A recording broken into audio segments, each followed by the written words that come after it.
Hola, ¿qué tal? Buenas tardes. Les saluda Ángela Zapata. En esta oportunidad no voy a poder poner la cámara ya que estoy bastante resfriada.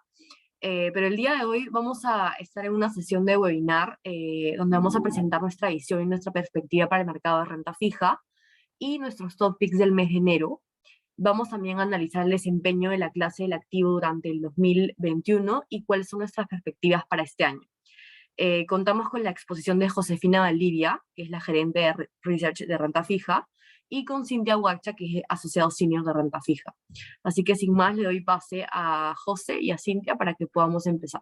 Gracias. Muchas gracias, Ángela, y gracias a todos por acompañarnos hoy día. Como les comentaba Ángela, un poco hacer este reporte distinto a lo que hacemos todos los meses, tratando de hacer un resumen de lo que fue el 2021 para nuestra clase de activo y contarles lo que estamos esperando para este año que está empezando. Partiendo por lo que fue el 2021 la verdad, un año difícil para la renta fija internacional. El año partió prometiendo ser el año de la vacuna, y la verdad es que en cierta medida lo fue. La velocidad de los despliegues de vacunación alrededor del mundo fueron un factor relevante que explicó la fuerte y disímil recuperación económica que vimos en los distintos países. En un contexto donde la vacunación se dio de manera mucho más acelerada en el mundo desarrollado, y con un mundo emergente con procesos de vacunación bastante más retrasados, obviamente con algunas excepciones. Pero la verdad es que el 2021 fue mucho más complejo que simplemente el año de la vacunación. Estuvo marcado también por las fuertes preocupaciones por la inflación, las mayores tasas que tuvimos durante el año, y la evolución del COVID, que con sus nuevas variantes estuvo siempre presente, recordándonos que la pandemia todavía no se termina. Y en ese contexto que les comentaba de esta divergencia entre procesos de vacunación entre el mundo emergente y el mundo desarrollado, la verdad es que se dio estas nuevas cepas que obviamente generaron mayor volatilidad y en muchos periodos del año momentos de mayor aversión al riesgo que afectaron principalmente a los activos de riesgo y a los mercados emergentes en general. Con todo, fue un año desafiante para el mercado emergente en términos de flujo, y eso se reflejó en rentabilidades, y fue especialmente desafiante para la renta fija por las fuertes subidas de tasas que vimos durante el año. A modo de contarles algunas de las rentabilidades en las clases de activos, el S&P, por ejemplo, el índice accionario de Estados Unidos, rentó casi un 28%, que se compara con rentabilidades cercanas a cero en los índices accionarios de los países emergentes. El CENBI Broad, que es el índice que mide los retornos de la renta fija internacional corporativa, rentó solo un menos 0,9 negativo, mientras que el ENVI, que sigue las rentabilidades de las emisiones soberanas del mundo emergente, fue aún más negativo, con una rentabilidad de un menos 2%. El principal driver, la verdad, fue la tasa base, el Tesoro americano. Como vemos en el gráfico acá, mostró una tendencia con bastante volatilidad durante el año, pero con una tendencia clara al alza. De hecho, si uno mira la ampliación de spread que tuvo el Tesoro americano durante el 2021, que fue de 60 puntos básicos, esta es la mayor ampliación que se ha visto desde el 2013, donde fue algo cercano a 126 puntos básicos. El retorno al Tesoro fue todavía más negativo de lo que vimos en los índices de bonos, con un menos 2,6%.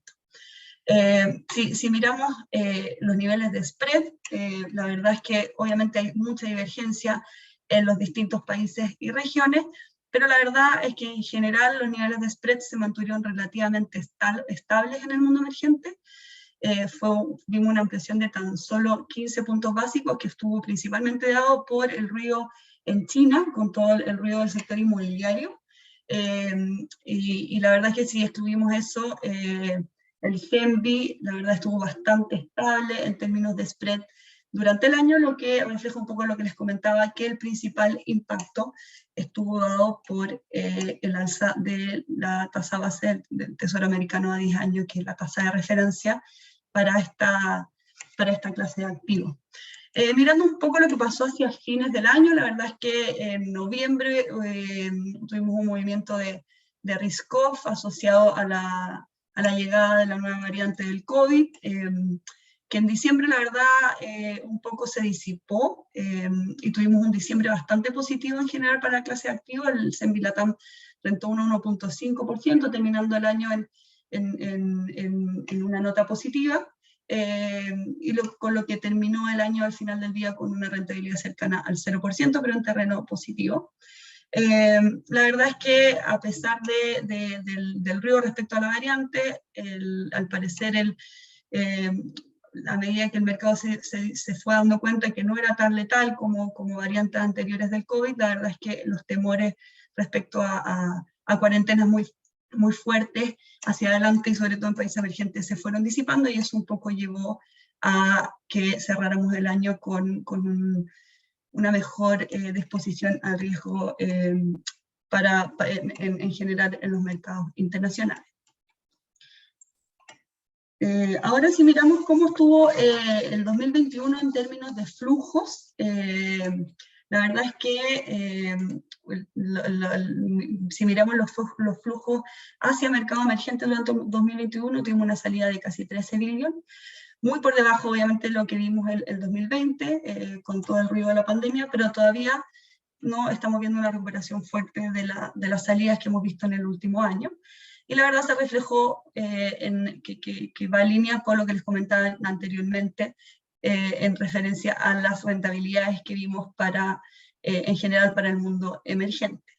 En términos de nuevas emisiones, la verdad es que sí, el mercado primario se mantuvo muy activo durante el 2021, se alcanzó un nuevo récord anual en términos de nuevas emisiones, con emisiones por cerca de 530 billones, que es un crecimiento marginal respecto al 2020, pero de todas maneras muy por encima de lo que habíamos visto históricamente. En el caso de la TAM, las emisiones alcanzaron 80 billones, casi 7% por encima de la cifra del 2020, pero es importante destacar que en términos de financiación neta, la verdad es que fue negativa en 15 billones. ¿Eso por qué se da? Porque muchas de estas nuevas emisiones se usaron para financiar recompras, llamadas de bonos, en el fondo liability management, más que toma de nueva deuda por parte de las compañías. Y la verdad es que creemos que en ese sentido fue que pudimos ver que el mercado fue capaz de absorber sin mayor problema las nuevas emisiones durante el año, y las compañías, a pesar del ruido, de todos los factores que ya les comenté anteriormente y el alza de tasa, la verdad es que el mercado estuvo bastante abierto para que las compañías pudieran salir a emitir y de esa manera seguir mejorando sus perfiles de deuda y su flujo de caja en términos de gasto financiero. Lo que hemos visto este año, la verdad, los flujos se mantienen bastante lentos. El año partió con una subida fuerte del Tesoro americano, y eso ha mantenido el mercado bastante seco en lo que ya son casi 3 semanas del 2022. Poco interés de compra en general, muy poco apetito por papeles de larga duración, en general los inversionistas buscando plazos cortos. Si vamos a demanda por nombres específicos, hemos visto algo de demanda en Perú por papeles como MIPO 23, Cementos Pacán Baño 23, papeles cortitos como les mencionaba. Hemos visto también Two-Way en Fenipe, en Inquene, en Misur 31, y bastante oferta en AUNSA, en Southern Copper 42, Volcán 26 y Hantoy 28. En Chile, la verdad, bastante supply en bonos como Befala, Cencosud, Colbún, también en Alfa y Telefo 31. Creemos que en gran medida porque los bonos investment grade chilenos transan bastante apretados respecto a la tasa de base, y eso no les deja mucho espacio para absorber los movimientos al alza que hemos visto en las últimas semanas. Mirando hacia el 2022, la verdad, ¿qué es lo que estamos esperando? El título, un poco queremos destacar lo que creemos que va a ser el principal driver y la principal preocupación, sobre todo para los inversionistas de renta fija, claramente es la inflación. Partimos el año con bastantes desafíos que vienen heredados del 2021. La inflación es una de ellas. La verdad es que creemos que va a ser el principal foco de atención de los inversionistas, y sobre todo cuál va a ser la reacción de los bancos centrales de los mercados de los países desarrollados frente a estas perspectivas de mayor inflación. Es cierto que la inflación tiene un gran componente que es transitorio, pero hay un riesgo de que eso termine siendo más permanente, y los bancos centrales ya de países del mundo desarrollado ya han sido bastante más hawkish en sus mensajes. Por otro lado, el COVID pareciera ser que todavía no nos va a dejar. Se rumorea que quizás la nueva variante podría empezar a marcar el fin de la pandemia, pero la verdad todavía es muy pronto para saberlo, y hoy día estamos en meses críticos. Omicron llegó en diciembre al mundo desarrollado, está hoy día en enero ya, y probablemente febrero van a ser los peores meses para el mundo emergente, y eso también probablemente va a seguir dando la pauta a los mercados en los primeros meses del año. ¿Qué sí es relevante? Bueno, que la Fed, como les comentaba, ha estado con un mensaje bastante más hawkish. El ritmo de del tapering se va a acelerar, y hoy día se está esperando al menos 3 subidas de tasas durante el año. Y creemos que eso ha sido bueno, y eso ya está bien claro, como les comentaba, con lo que hemos visto en los primeros meses del 2022, perdón, las primeras semanas del 2022. La inflación ha estado en el centro de atención. El Tesoro a 10 años, que cerró cercano al 1,5 en el 2021, hace solo 18 días, hoy día ya está en 1,8, una subida, la verdad, bastante impresionante, y un poco muestra lo que les menciono, que el tema de las tasas y la inflación va a ser un driver muy relevante en el 2022. Obviamente esto genera riesgos también para los mercados emergentes, pero hay algunos factores que creemos que de alguna forma limitan ese riesgo. ¿Cuál es la principal buena noticia? Que muchos países emergentes ya han empezado un poco adelantándose a lo que se espera a la Fed este año, han adelantado sus subidas de tasa, un poco respondiendo a la mayor inflación en los países. Eso es relevante porque le da mayor espacio monetario a los países si nos llegáramos a ver en un potencial contexto de desaceleración económica, asociado a la subida de tasas de la Fed, que no es nuestro caso base ni lo que estamos esperando, pero obviamente los pone en una mejor posición en ese contexto. Ahora, eso sí, hay que destacar que en lo fiscal el mundo está mucho más endeudado de lo que estaba antes de la pandemia, y en general los países a nivel fiscal tienen mucho menor flexibilidad para enfrentar potenciales deterioros en la actividad económica.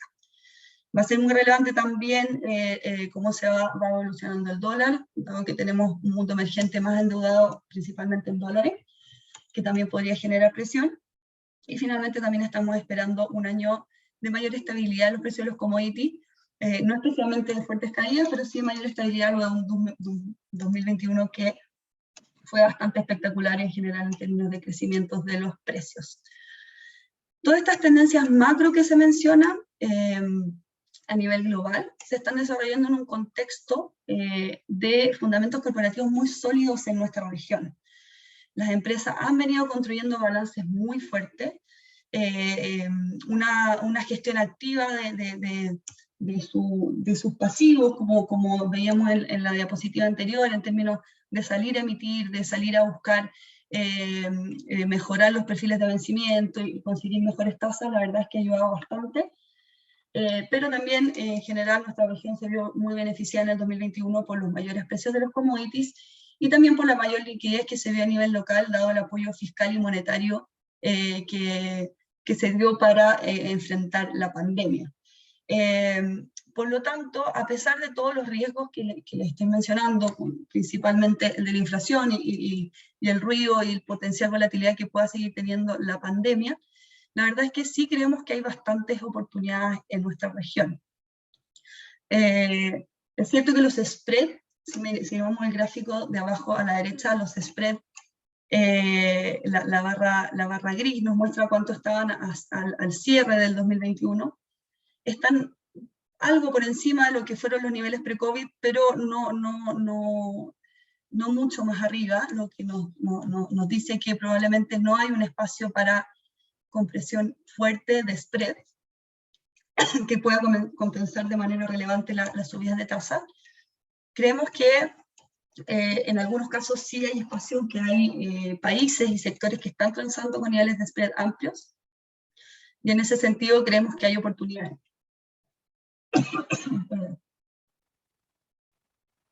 Adicionalmente, estamos con un año cargado de procesos políticos en Latam, las elecciones en Colombia, las elecciones en Brasil, Chile, que está viendo el inicio, que va a haber el inicio de un nuevo gobierno con un proceso constituyente que todavía puede tomar varios meses o quizás un año, que también van a agregar volatilidad y creemos que también pueden empezar a abrir oportunidades de entrada atractivas en algunos nombres. ¿Cómo se ve LATAM en términos relativos? La verdad, Latinoamérica fue de las regiones que, por el lado de la renta fija internacional, mostró el desempeño más débil dentro de los mercados emergentes, solo después de Asia, y que Asia estuvo fuertemente impactada por el tema del sector inmobiliario específicamente. ¿Cuáles fueron las razones? Bueno, principalmente que el CEMBI LATAM tiene una mayor duración en términos relativos, y en un contexto de alza de tasa en el 2021, que siempre le pegan más fuerte a las mayores duraciones, la verdad es que afectaron finalmente las rentabilidades, y eso se suma el ruido político que tuvimos en la región, que fue bastante relevante, con las elecciones en Perú, las elecciones en Chile, el downgrade que sufrió Colombia. La verdad que todo eso, bueno, el ruido fiscal que tuvimos en Brasil, todo eso tampoco ayudó a un mejor desempeño en Latinoamérica. Ahora, si miramos hacia este año, la verdad es que la región todavía se ve atractivo en comparación con otros mercados emergentes. Si miramos el nivel de tasa que está ofreciendo LATAM hoy día, todavía es el segundo, luego de Asia, y también ofrece el mejor diferencial versus corporativos de Estados Unidos en grado de inversión. En ese sentido creemos que hay oportunidades y hay espacio, como les mencionaba anteriormente, pero obviamente las dinámicas de la región varían y el ruido social y político van a ser muy relevantes para que finalmente este atractivo en términos relativos termine materializándose en mejores rentabilidades. Ahora, cosas positivas a destacar, en términos de recuperación económica, Latinoamérica, la verdad, sobre todo los países andinos, ya estamos viendo niveles de PIB por sobre los niveles de antes de la pandemia, una recuperación en el 2021 que fue bastante acelerada, sobre todo en Chile, Perú, Colombia, con México y Brasil algo más rezagados. Destacar también que el avance de vacunación en LATAM destaca dentro del mundo emergente, y en ese sentido estamos mucho mejor parados para la llegada de esta nueva variante. Y eso también podría dar, en el fondo, un impulso a la región en los meses críticos que estamos viviendo respecto a esta alza de casos que se están dando en general en todo el mundo emergente. Destacar también que, a pesar de que nosotros como estando aquí sentados dentro de la región, la verdad es que muchas veces todos estos desarrollos políticos y sociales nos parecen muy graves y preocupantes para el inversionista internacional, que está acostumbrado a invertir en distintas regiones donde a veces el ruido, los ruidos son mucho más fuertes, con tensiones geopolíticas, con golpes de Estado. La verdad es que en ese sentido creemos que para el inversionista internacional muchos de los temores que como locales nosotros sentimos y que creemos que sentimos como muy relevantes, para ellos a veces son desafíos a los que están acostumbrados y que de pronto incluso les parece atractivo porque son formas de acceder a mejores niveles de entrada en muchos papeles, compañías o muchos sectores. Ahora sí, como les comentaba, bueno, en términos de crecimiento, la verdad la región ha liderado, sobre todo, como podemos ver en el gráfico acá abajo, Chile, Perú, Colombia, la verdad con recuperaciones a nivel de crecimiento del PIB muy relevantes durante el 2021, recuperando mucho de lo que se había perdido en el año de la pandemia, pero no podemos dejar de mencionar el mayor, en el fondo, lo que nos dejó la pandemia en términos fiscales. La verdad es que las cuentas fiscales de todos los países de la región han sufrido el impacto, y a esto en el fondo se suma demandas sociales que hemos estado viendo en general en la región, que están demandando por un mayor gasto público hacia adelante, y eso va a ser muy relevante para las cuentas fiscales en el futuro. En términos de riesgo para la clase activa, la verdad es que los potenciales downgrades a los ratings soberanos son relevantes y algo que creemos que hay que estar mirando muy de cerca, porque obviamente también terminan afectando en muchos casos los ratings de las compañías y de los bancos dentro de cada país. Si vamos un poco por lo que estamos esperando para los países que nosotros cubrimos, la verdad es que Chile ya sufrió un downgrade en 2021. Hoy día tiene perspectivas estables tanto por S&P como Fitch, solamente queda un negative outlook por parte de Moody's, pero la verdad, si eso se materializara, que creemos que es bastante probable este año, el rating se estaría alineando con las otras clasificadoras. Moody's hoy día es el que tiene el rating más alto, una más. Así que la verdad es que no vemos un mayor impacto si es que Moody's llegara a tomar una decisión. Creemos que la agencia que hay que seguir de cerca en el caso de Chile es Fitch, que hoy día tiene el rating más bajo, y que si llegara a tomar una decisión de cambio de clasificación, marcaría la caída de Chile desde un país A a un país triple B. Ahora nosotros creemos que si eso llega a darse, va a depender mucho de cuál va a ser la postura fiscal del nuevo gobierno de Gabriel Boric. La verdad es que si el nuevo gobierno llega con una postura más moderada, si se respeta el presupuesto que ya está cerrado para el 2022, no deberíamos ver una baja de clasificación este año. Pero si la nueva administración llega con una actitud mucho más agresiva en términos de gasto fiscal, si se empiezan a aprobar nuevas leyes en el fondo que dejen claro de que se ha perdido la responsabilidad fiscal en el país y que el gasto fiscal no va a bajar hacia fines de año como se espera, no descartamos que Fitch pueda tomar una decisión en el 2022. En relación a lo que podría terminar afectando la nueva constitución, la verdad es que creemos que ese proceso todavía va a tomar tiempo. No estamos esperando que haya claridad en cuál va a ser la nueva constitución, al menos en la primera parte del año, así que la verdad, el impacto de lo que pueda pasar con la nueva constitución en el rating crediticio de Chile probablemente se vea más hacia el 2023 de lo que podría verse este año, y este año va a ser principalmente el nuevo gobierno el que podría ser el driver detrás de cualquier cambio. En Perú la verdad es que han mejorado bastante las expectativas del déficit fiscal, así que la verdad es que no estamos esperando downgrades, al menos en el corto plazo. Sí podría darse el caso de S&P, que tiene un outlook negativo, que está principalmente relacionado en el fondo a la incertidumbre política en Perú. Si ellos consideran que la incertidumbre política se incrementa, creemos que podrían tomar una decisión, pero en el contexto de hoy, como está la situación política actualmente, la verdad es que no vemos que se vaya a dar, al menos en el corto plazo. En el caso de Colombia, bueno, 2021 probablemente fue un año difícil para Colombia, el año en el que perdió el grado de inversión, pero hoy día ya tiene perspectivas estables por todas las clasificadoras de riesgo, así que no vemos un riesgo de downgrade este año. De todas maneras, sí creemos que una nueva reforma fiscal va a ser necesaria en los próximos 12 y 18 meses. Hay elecciones este año en Perú, perdón, en Colombia, y en ese sentido no descartamos que si una reforma fiscal no se ve tan clara bajo un nuevo gobierno, en el mediano plazo las agencias de rating puedan empezar a mirar con ojos más negativos el rating de Colombia. En Brasil, por el lado fiscal, la verdad es que una dinámica de mejores ingresos tributarios y dividendos de empresas estatales han ayudado bastante a los niveles del déficit, pero la verdad es que las expectativas se están deteriorando dado el cambio en la regla fiscal. Todos los países de la región hicieron ajustes a sus reglas fiscales en el 2021 por la pandemia, pero ya están todas buscando al 2022 normalizar el gasto fiscal, y Brasil ha sido la excepción.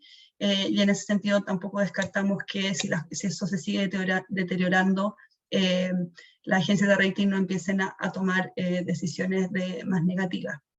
Por último, en México, la verdad es que a pesar de los negative outlook que tiene hoy día, la verdad es que las agencias han ratificado en sus últimos reportes el rating para México, han destacado bastante el manejo prudente que se ha tenido en términos fiscal en el corto plazo. Así que creemos que en el corto plazo no debiéramos ver cambios de clasificación, pero sí las agencias de rating han destacado bastante que las políticas que ha tenido en el fondo en términos más estratégicos de inversión a nivel país, que ha tenido AMLO, podrían afectar de manera más relevante las cuentas fiscales en el mediano plazo. Y en ese sentido no descartamos que quizás en años posteriores México podría ver un impacto en sus ratings. Ahora, como les mencionaba, la verdad es que el tema fiscal va a ser muy relevante. Las demandas sociales, las tensiones políticas, la verdad podrían acelerar downgrades a nivel de los soberanos, y creemos que va a ser algo muy importante de seguir de cerca. Pero destacar que en términos de pricing, la verdad, la mayoría de los países ya tiene incluido en los precios en general de sus bonos soberanos bajas de clasificación. Si miramos, por ejemplo, este gráfico que nos muestra los bonos a 10 años de países BBB, vemos que Chile ya está transando muy en línea con países BBB, no solo de la región, sino también de otros países emergentes. Chile aquí la línea roja, ya incluso transando por encima de otros países BBB como Indonesia, como Panamá, etcétera, siendo que todavía el país tiene su rating más bajo, es una menos. Entonces, incluso en un contexto de que estos downgrades se dan, la verdad es que no vemos un impacto importante en las valorizaciones. Obviamente, cuando las decisiones se toman, siempre hay cierta volatilidad, pero creemos que ya está bastante priceado. En el caso de Perú, también vemos que está transando en el rango superior de los países BBB, por lo que también creemos que está apreciado algún downgrade todavía al soberano peruano, a pesar de que nosotros no lo estamos esperando este año. Y si miramos lo mismo para bonos W, que sería el bucket de Colombia y Brasil, vemos claramente que que Colombia está bastante descontado. La verdad es que creemos que Colombia está transando niveles muy atractivos para su clasificación hoy día, que es un W+, incluso con Moody's todavía con un BBB menos. Y en ese sentido creemos que se ve bastante atractivo, pero no estamos esperando una compresión de esos niveles de spread de manera rápida, dado el contexto eleccionario que se va a vivir en Colombia este año. La verdad es que luego de lo que pasó en Perú y Chile, con gobiernos que terminaron ganando las elecciones, que no eran los preferidos, por decirlo así, del mercado, y con un candidato en Colombia, Petro, un candidato de izquierda que está liderando la encuesta, creemos que probablemente no va a haber mucha demanda por Colombia en el corto plazo, a pesar de que está transando a niveles bastante atractivos para su clasificación y está incluso descontando 1 o 2 notches de downgrade, que la verdad no está en nuestro escenario más negativo. Bueno, ahora los dejo con Cintia, que nos va a comentar un poco cómo fue en términos ya aterrizando a las corporaciones, a las empresas y a los bancos, cómo se dieron los cambios de rating en el 2021, cuáles fueron también los eventos de crédito que tuvimos este año y que estamos esperando un poco para el 2022. Gracias, Josefina. Sí, como bien ha mencionado Josefina, el 2021 en realidad ha sido un año en el que, si calculamos el ratio de downgrades sobre upgrades, ya hemos visto una estabilización en esta tendencia, tras un 2020 bastante golpeado, donde justamente se ejecutaron la mayoría de las bajas por parte de casi todas las clasificadoras en los corporativos y financieros. Eh, a nivel de 2021, lo que sí hemos visto es cambios de alineación de las empresas a cambios de los soberanos, como ya lo vimos en las diapositivas pasadas. A nivel de Fitch se hizo un cambio en Perú, en S&P, se hizo para Chile, y claramente el que tuvo los mayores cambios fue Colombia, jalando a todos sus corporativos, pues, y soberanos y financieros relacionados, ¿no? En cuanto a empresas financieras, en su mayoría ya se ejecutaron estos cambios y realmente esto es lo que está, si ven en la gráfica de la parte abajo izquierda, es lo que está denotado en la parte de downgrades, que es la columna azul, ¿no? En cuanto a financieros no bancarios, que es algo también interesante de destacar durante el 2021, tuvimos dos nombres bastante sonados en la región LATAM, que fue Alfa y Crédito Real, donde se dieron bajas por las tres clasificadoras, bajas de rating y también cambios en los outlooks. Y a nivel de países donde la mayoría de los corporativos tuvo una mejora fue en los corporativos brasileros, como se puede observar en la parte inferior derecha, ¿no? Pasando a la siguiente diapositiva, no, perdón, en la misma diapositiva, en la parte superior derecha, están los eventos corporativos, los eventos crediticios, los defaults, en otras palabras. Hemos visto que han sido bastante limitados también en el 2021. Nuevamente, lo que explica esto es que salimos de un 2020 donde el efecto de las paras, las cuarentenas, en general el menor dinamismo económico, ya, digamos, dio los primeros golpes a las empresas, y ya 2021 y sobre todo hacia mediados empezamos a ver ya algún recupero, y muchas de las empresas, como también se mencionó hace un momento, lograron hacer su liability management teniendo una capacidad crediticia con un mejor perfil, ¿no? Entonces, por eso se pudieron dar. Bueno, pasando a la siguiente diapositiva. ¿Qué esperar para el 2022? ¿No? Estamos dejando un año de pandemia, pero con empresas que están cerrando el año con sólidos balances. 2022 tenemos cerca del 70% de todas nuestras empresas bajo cobertura con un outlook estable, lo cual nos habla en gran medida de qué podríamos estar, o el cambio que deberíamos estar viendo hacia este año.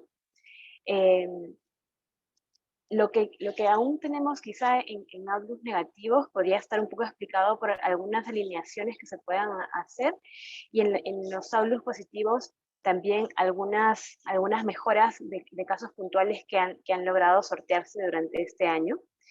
En cuanto a Falling Angels en el 2022, vemos un número relativamente acotado.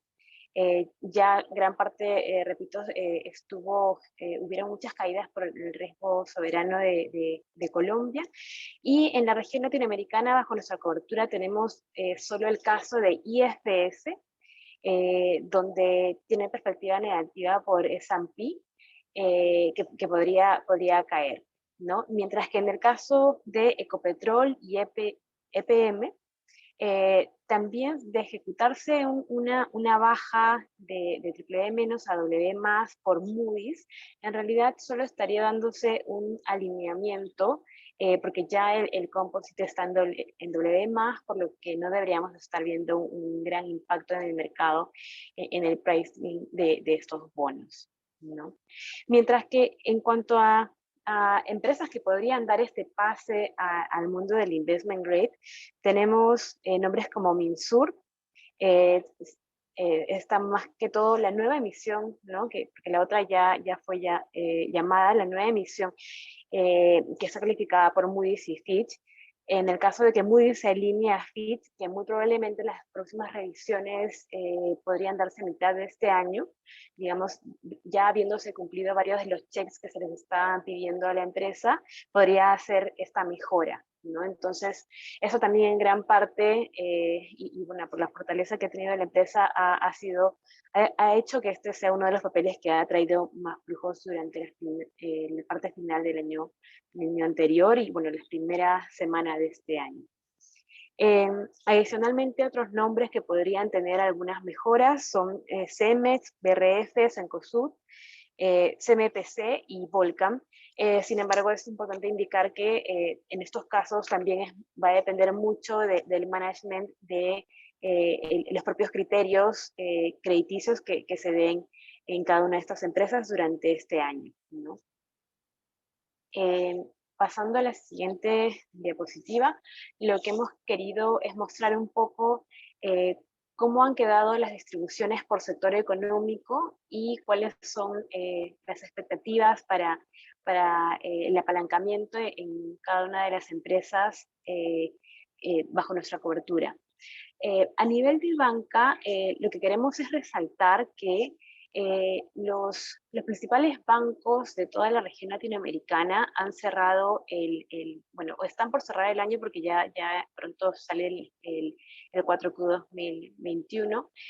Sin embargo, en los 3 primeros trimestres hemos visto balances bastante sólidos, una clara recuperación en el dinamismo económico de las carteras de préstamos, ya no solo con una tendencia, sino también viendo algo más de apetito, incluso en las carteras en las que no se crecía. Si lo comparamos con versus el 2020, consumo ya tuvo mucho más apetito, hipoteca, que siempre vino bastante sólido, también se mantuvo, y en algunos casos también la parte comercial ha empezado a ya no tener tasas de caída, sino algo más de crecimiento.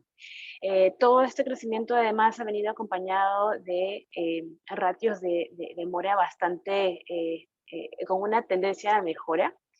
Y sobre todo algo que también es muy importante destacar es que las coberturas de todos los bancos han quedado bastante altas. Es decir, tras la pandemia, en el periodo en el que todas las instituciones tuvieron que elevar por un tema más de previsión de cómo podría terminar siendo los efectos mismos de la pandemia, de las paras, de las cuarentenas, tuvieron este factor de provisiones voluntarias que elevaron el nivel de provisionamiento entre un 180 y 200%, incluso en los bancos que tenían, digamos, un perfil de mayor riesgo, ¿no?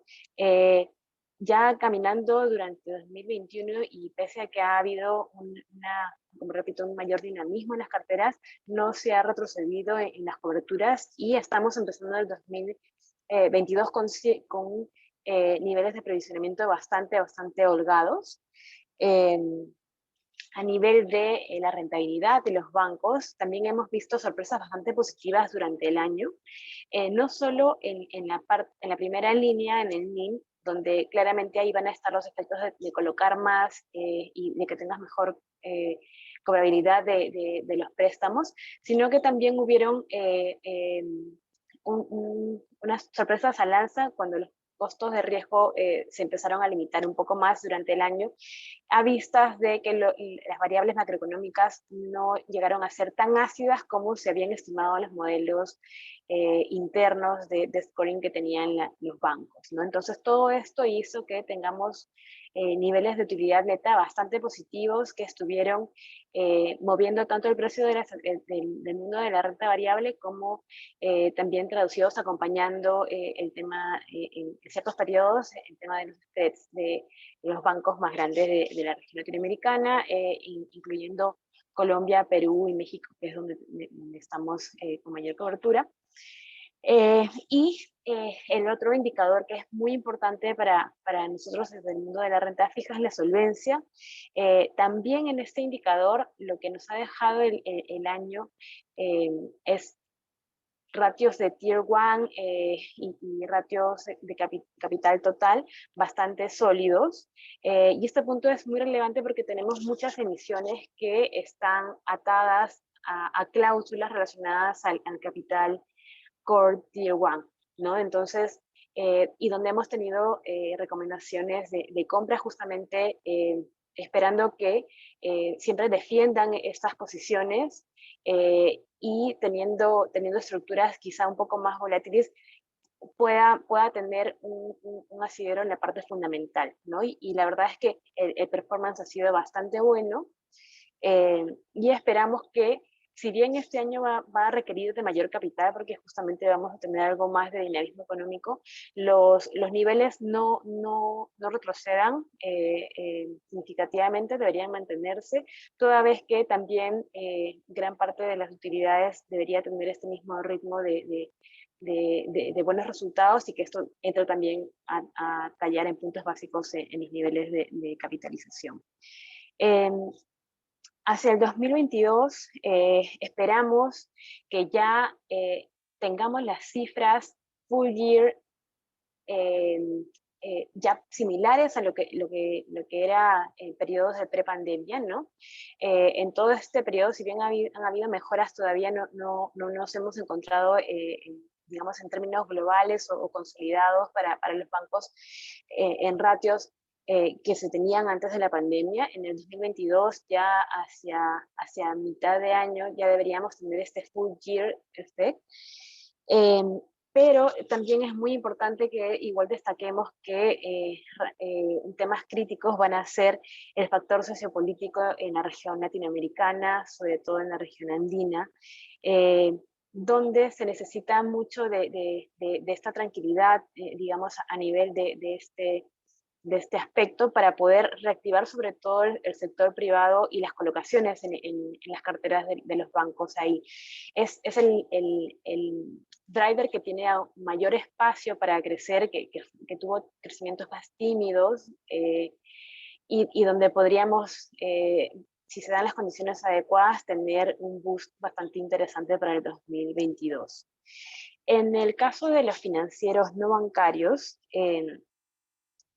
tenemos una opinión de que todavía van a estar algo presionados, toda vez que son empresas que todavía van a, bueno, por la propia naturaleza que tienen de no recibir captaciones de fondeo minoritario, están muy expuestas aún digamos, al apetito de los inversionistas y el fondeo mayorista.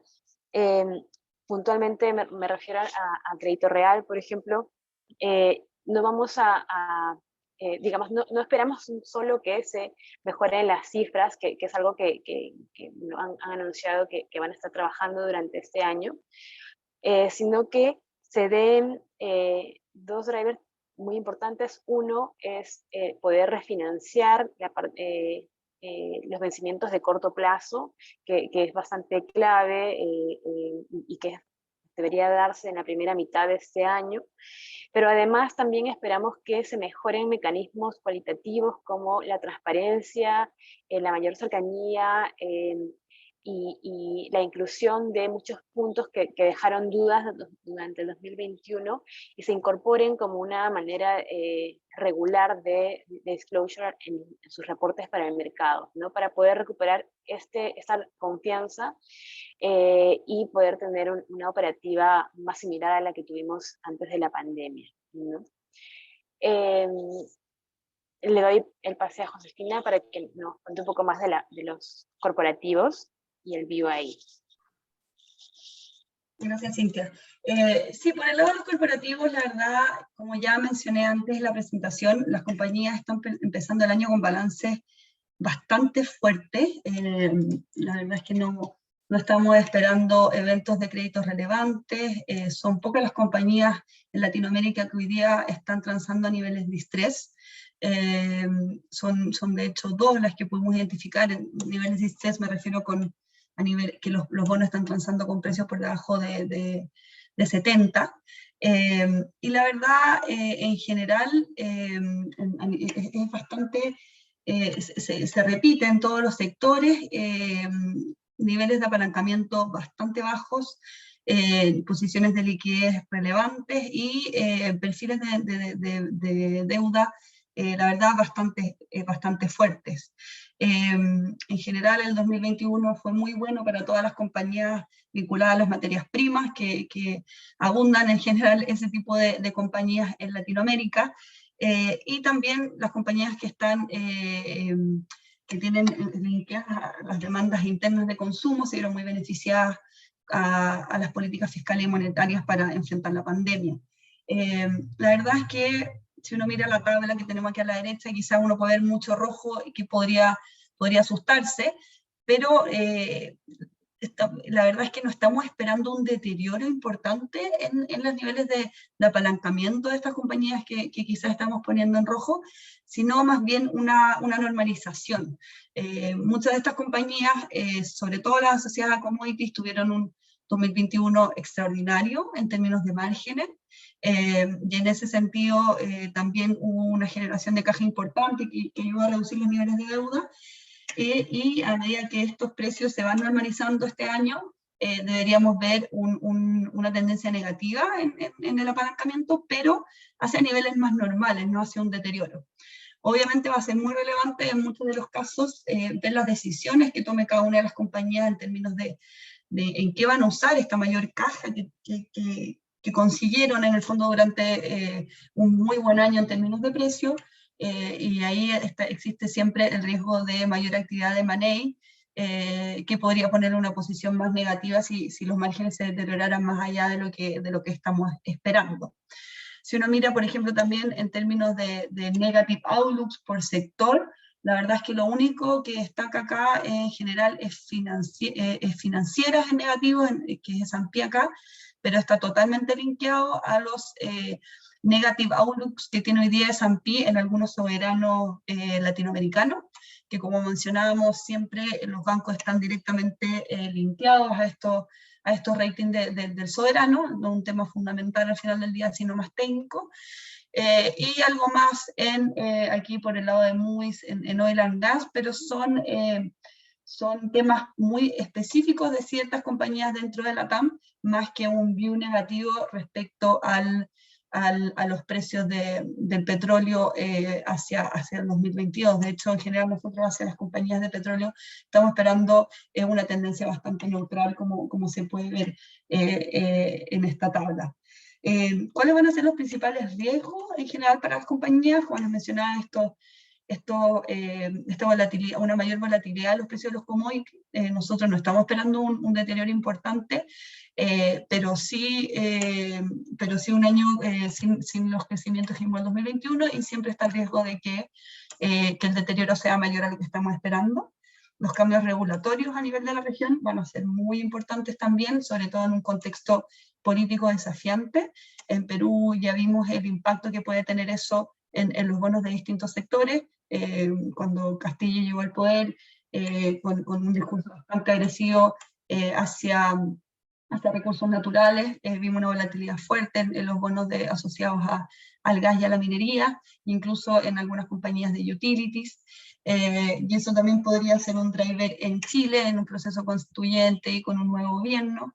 Y obviamente las expectativas de crecimiento económico en cada uno de los países también va a ser importante, de cómo sigue evolucionando los balances de las compañías. El último factor relevante siempre va a ser también las decisiones propias de cada empresa, y como les comentaba, el tema del M&A también puede ser bastante importante. Un poco resumiendo, en general una normalización es lo que estamos esperando en general en los balances. No estamos esperando un deterioro mayor. Donde vemos más rojo es principalmente en aquellos sectores más asociados a commodities, como la celulosa, por ejemplo, pero la verdad no creemos que los fundamentales de las compañías en general en Latinoamérica se van a mantener bastante fuertes durante el 2022. Por el lado de minería, la verdad seguimos beneficiando en términos de metal al cobre. Creemos que por ahí es donde podemos ver mejores resultados, pero de todas maneras no estamos esperando un deterioro importante asociado a otros precios de metales. Un poco resumiendo lo que ya le hemos comentado, la verdad es que creemos que el 2022 va a estar fuertemente marcado por las preocupaciones respecto a la inflación. Va a ser una de las principales fuentes de riesgo para la clase de activos.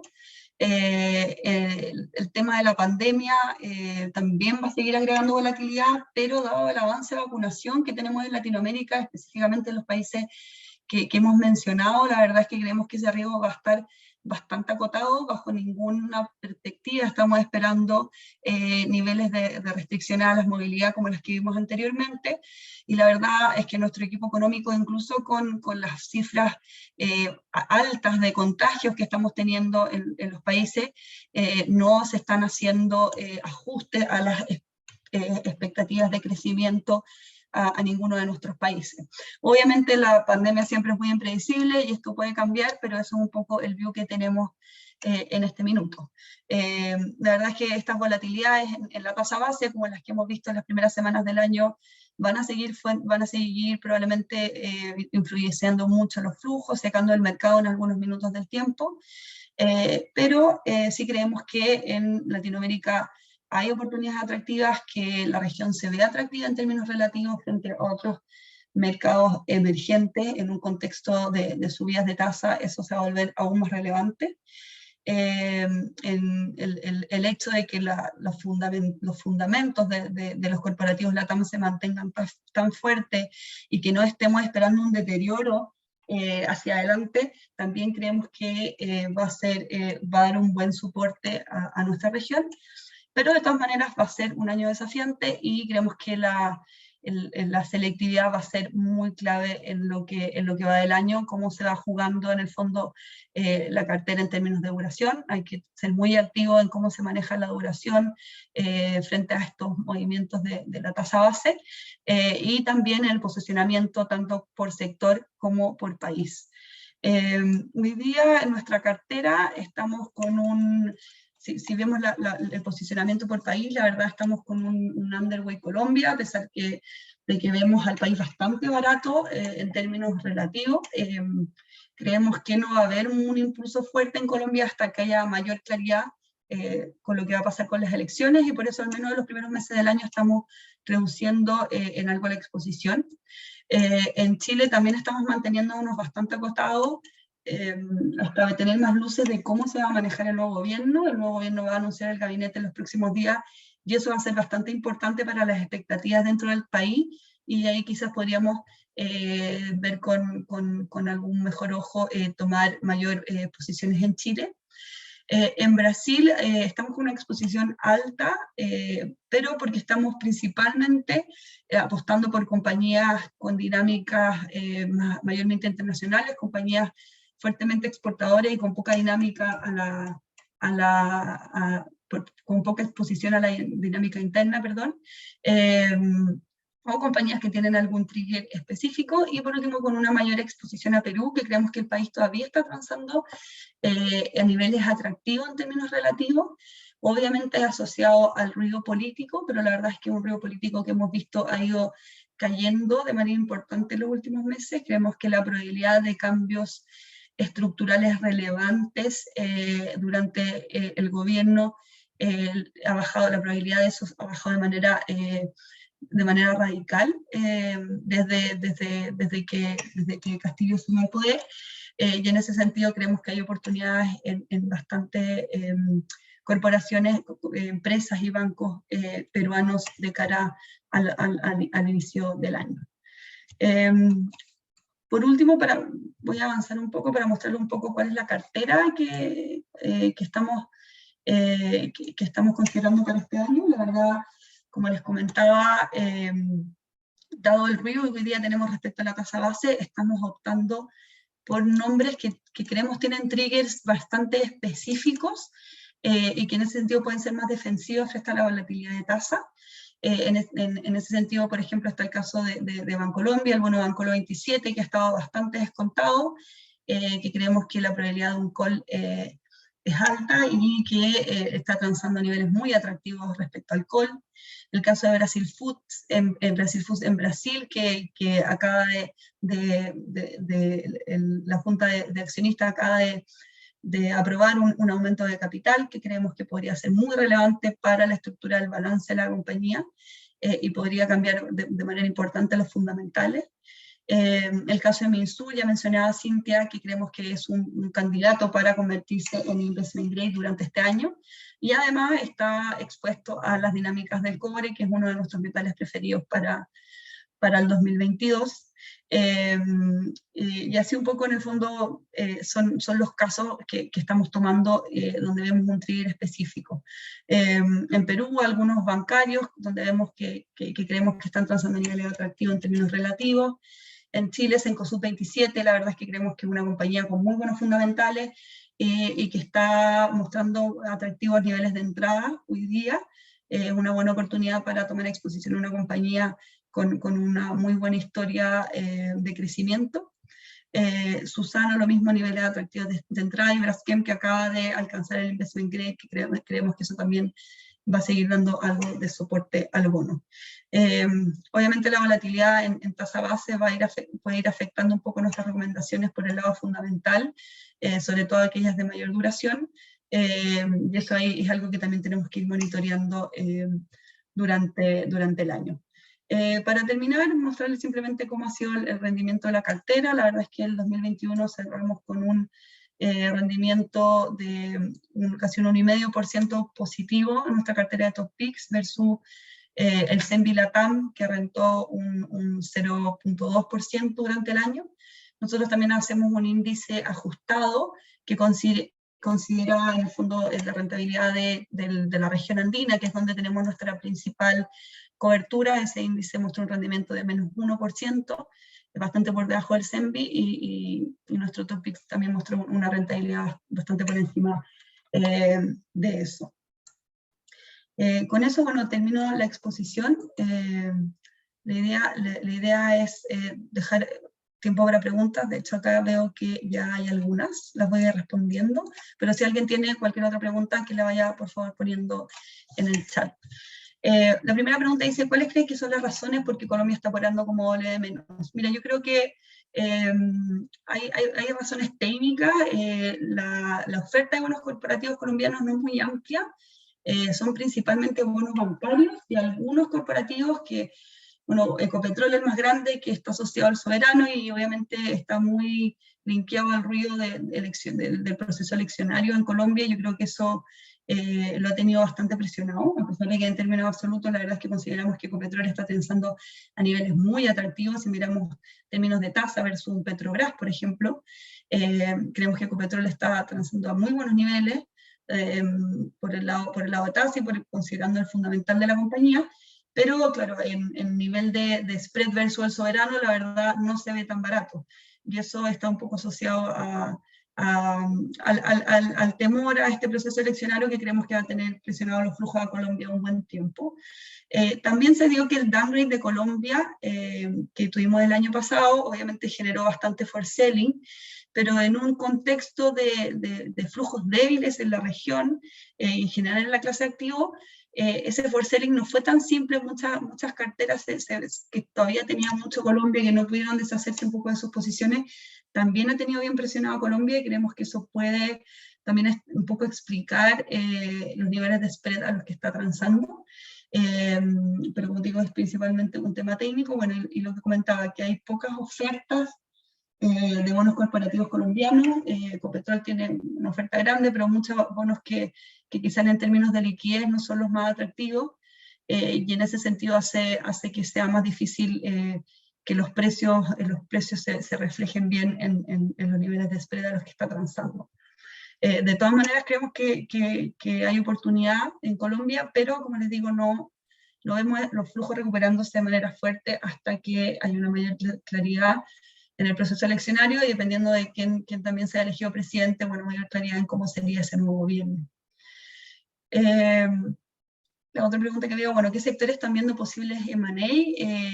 Yo diría que dentro de los sectores que cubrimos, el que principalmente vemos potencial M&A es en proteínas de Brasil.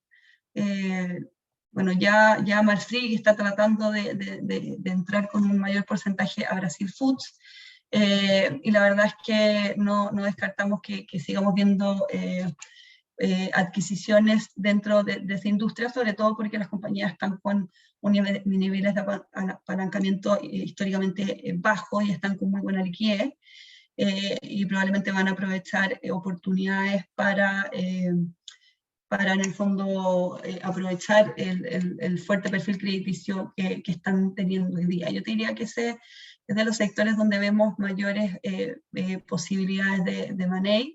En el sector de celulosa, más que M&A, estamos viendo mayor CAPEX. Suzano está con un proyecto grande que va a traer bastantes toneladas de celulosa al mercado por ahí por el 2023-2024. Bueno, Celulosa Arauco está a punto de terminar MAPA, y CMPC está con algunos proyectos, pero nada muy relevante. CMPC siempre está buscando opciones en el negocio de tissues, por ahí puede haber algo, pero no vemos operaciones de M&A mayormente relevantes. Creo que esas son todas las preguntas que estoy mirando. Por el lado, bueno, bonos de corta duración, creo que eso es algo que en un contexto de subida de tasas sí, creo que, pero hay que estar, no es una recomendación quizás para todo el año. Creo que hay que estar de manera activa manejando en el fondo las carteras, porque ya vimos el año pasado cómo la volatilidad de la tasa base y las expectativas pueden ir cambiando, pero sí nosotros estamos apostando por menor duración en este minuto, dado lo que se espera en términos de subidas de tasa y los mensajes más hawkish que ha estado dando la Fed en el último tiempo. Por último, también veo una pregunta respecto a Guacolda, que es la compañía que tiene operaciones de generación de electricidad con carbón, que está transando a niveles de 34 centavos. Bueno, esta es una de las compañías de las dos compañías que está transando a niveles de estrés hoy día en la región. La verdad, mira, si tiene sentido esos niveles, viendo los flujos de la empresa, la verdad es que no. Nosotros lo que tenemos nuestros modelos es que la compañía debería ser capaz de generar flujos de acá hasta que vence el bono, que cubren algo más cercano al 50-60% del bono, del outstanding del bono. Pero el problema es que los nuevos accionistas de Guacolda, la verdad, no han dado un view claro de cómo van a manejar la compañía. No han informado al mercado políticas de dividendo, y en ese sentido es muy difícil estimar al final del día cuáles van a ser los reales niveles de recuperación del bono. Entonces, en términos de operativos propios de la compañía, creemos que sí, 34 centavos está muy descontado, pero dado que el carácter de los dueños no es tan claro para nosotros, la verdad es que se nos hace complicado hacer una recomendación más fuerte en este bono, a pesar de lo descontado que está transando.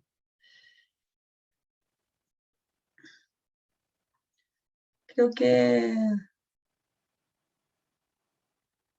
que son un poco las preguntas, y en honor del tiempo ya tenemos alguna hora. De todas maneras, si hay alguna pregunta que no haya visto, o cualquier otra duda que tengan, por favor nos escriben un mail, o podemos coordinar cualquier llamada para entrar en mayor detalle en cualquier duda que estén teniendo. Muchas gracias a todos por acompañarnos hoy día y bueno, que estén muy bien. Gracias a Gracias a todos. Gracias, todos. José. Chau, sin gracias.